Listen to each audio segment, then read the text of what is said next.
Police arrest 9 people in connection to the death of a 68-year-old man who died in a suspected triad-related brawl in Cheung Sha Wan yesterday. The government has put construction of 8,300 homes in Fanling on hold due to unexpected challenges with digging foundation.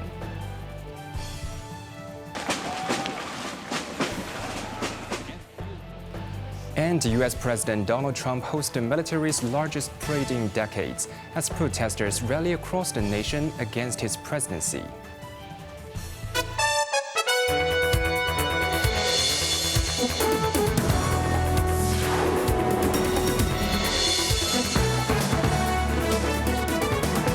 Good evening, you're watching Cable News. I'm Quentin Yang. In Hong Kong, 9 people were arrested on suspicion of rape and manslaughter after a 68-year-old man died in a suspected triad-related brawl in Cheung Sha Wan yesterday. Online footage captured the violent clash around 3 a.m. on Saturday near the junction of Hinghua Street and Shenning Street. The video shows 2 groups facing off across the road before the confrontation turned physical. Police say more than 10 people were involved in the brief but violent altercation, with some allegedly armed with metal rods. Initial investigations suggest the dispute stemmed from unpaid debts, though the deceased was not directly involved in the financial matter. 5 men and 4 women aged between 27 and 44 were arrested on suspicion of a fray, including a 38-year-old man also facing manslaughter charges. Officers say further arrests haven't been ruled out as the investigation continues. The Housing Bureau has put on hold the development of a public housing project consisting of 8,300 units in Fenling due to suspected high costs of building the flats on deep rock strata. Jeremy Zhu reports. The government submitted documents to the North District Council indicating that there will be sufficient land supply for public housing over the next decade, allowing for the prioritization of cost-effective land options. Therefore, over the next 5 years, the HB decided to focus on the development of public housing project in Kutong North and Shangshui, while infrastructure and land acquisition work in Fanling will be put on hold.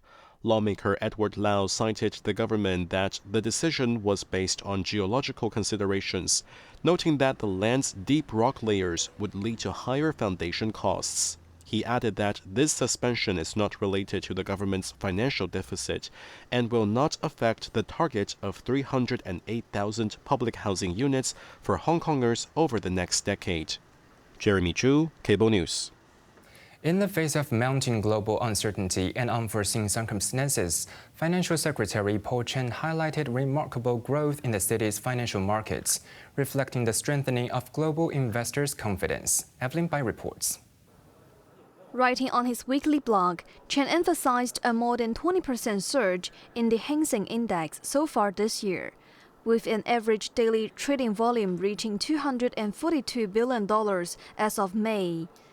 Initial public offering activities had raised nearly $79 billion in funds, reclaiming top global spots. Many cornerstone investors in large IPOs are from Europe, the United States, the Middle East, and other regions in Asia, with an obvious trend of increasing allocation of capital from these regions to Hong Kong stocks, Chen noted, marking international investors' confidence in the city's financial market.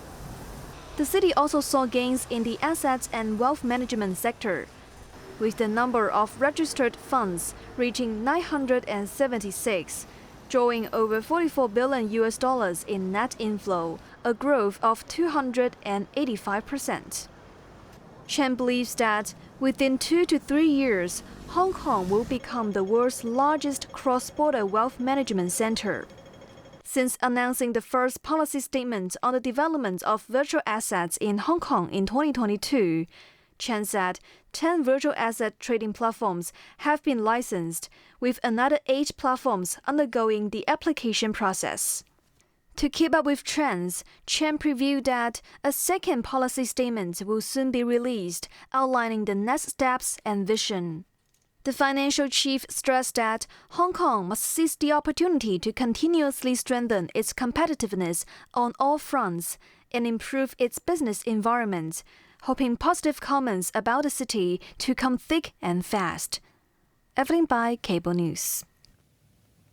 In collaboration with Singaporean authorities, Hong Kong police dismantled a cross-boundary syndicate allegedly involved in fraud and money laundering last Friday, arresting 4 local men believed to be key members of the group. Evelyn Bai tells us more. The suspects, aged between 23 and 48, were arrested in Kwun Tong, Kwai Chung, and Tin Shui Wai by police officers 2 days ago. During the operation, police also seized 17 routers, several phones, and 141 modem pole devices, which can send and receive multiple SMS messages at the same time. Earlier this year, detectives discovered that a total of $18.8 million were spent on purchasing phone cards, which were subsequently transported to different Southeast Asian countries. Following investigations, police identified the 4 local suspects who had rented 7 offices in different factory buildings in the city. The 4 suspects' bank accounts also received nearly $120 million in unexplained funds over the past 2 years. Chief Inspector Fan Wai Ho noted that the suspects used the modem pole devices as remote information centers, disguising incoming calls from overseas as local calls. These calls were then transferred to local victims for scamming activities. Fan added that, at this stage, they have successfully contacted 2 locals who reported receiving scam calls impersonating government officials or customer service staff. Fortunately, their vigilance and timely discussions with family members helped them avoid losses. Evelyn Bai, Cable News. Starting today, police began issuing digital penalty tickets directly via SMS messages or emails for traffic violations, marking a significant shift in enforcement. The new approach leverages the Transport Department's Profound database, which provides verified contact details for approximately 790,000 vehicle owners and license holders. At the same time, paper tickets will continue for those whose verified contact information is not yet in the system. Only 1 payment is required. Importantly, the force warns the public to be vigilant against scams, stressing that legitimate e-ticket emails will never contain hyperlinks.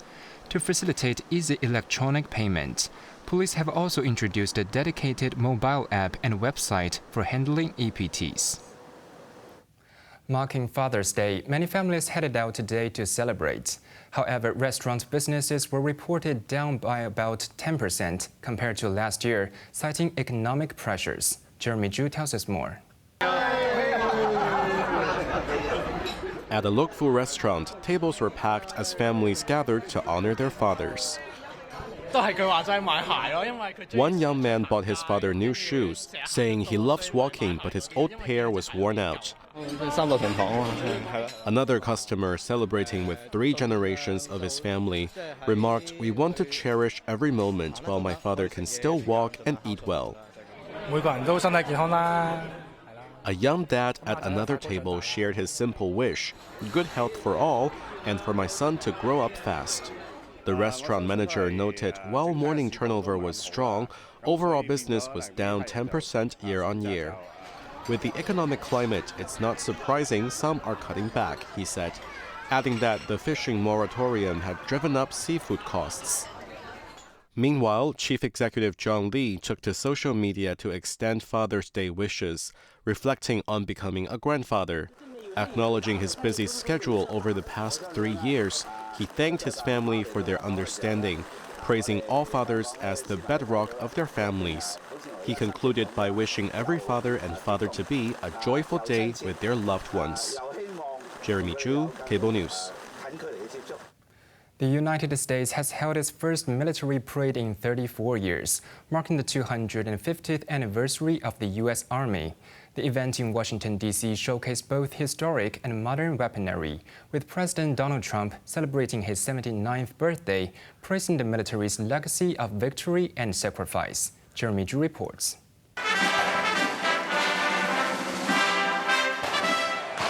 A 21-gun salute welcomed President Trump, who watched from the ellipse near the White House alongside First Lady Melania Trump.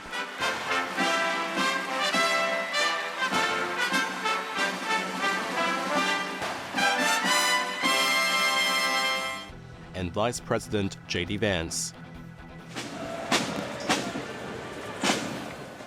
Due to rain, the parade began 30 minutes early, prompting an earlier-than-expected appearance by the Golden Knights parachute team.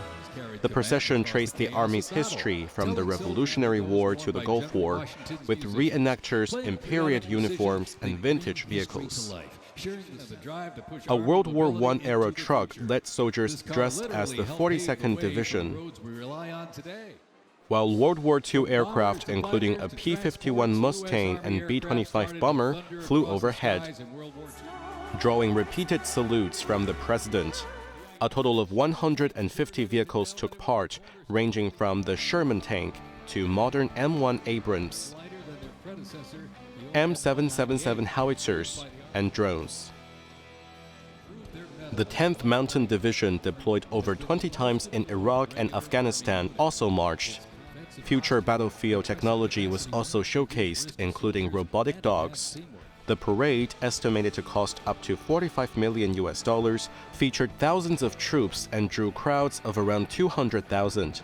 In his speech, Trump thanked the Army for securing America's freedom and suggested the U.S. should adopt regular parades like other nations. Every other country celebrates their victories. It's about time America did too. Our soldiers never give up, never surrender, and never, ever quit.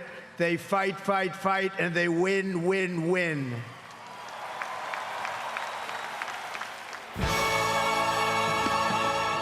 The 3-hour event concluded with a fireworks display. Jeremy Chu, Cable News. Millions of Americans flooded the streets from coast to coast in the largest wave of protests since President Donald Trump took office, denouncing his immigration crackdown and authoritarian leadership under the banner "No Kings." Evelyn Bai has more details.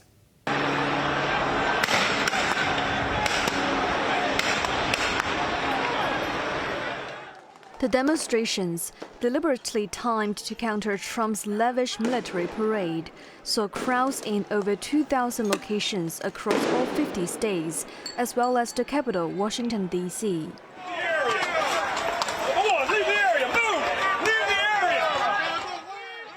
Los Angeles remained the epicenter of tension, where National Guard troops and, for the first time, 50 rifle-carrying U.S. Marines were deployed to protect federal facilities after days of volatile protests against aggressive immigration raids. Clashes erupted as police fired tear gas, smoke grenades, and less lethal munitions, while mounted officers charged into crowds, knocking demonstrators down. Authorities cited thrown rocks, bricks, and concrete blocks, issuing dispersal orders. Simultaneously, in Washington, D.C., around 1,000 demonstrators chanted, "Trump must go now," just blocks away from a grand parade celebrating Trump's birthday. Security concerns disrupted plans in some states. Minnesota canceled its No Kings events after the shooting of 2 Democratic state legislators, while Austin, Texas, temporarily shut down a protest site and evacuated people following threats against state lawmakers. Evelyn Bai, Cable News. On to the weather now, mainly cloudy with a few showers. Expect a few squally thunderstorms tomorrow. Showers will become more frequent during the day, heavier in some areas. Temperatures will range between 26 and 29 degrees. Now let's take a look at the weather around the world.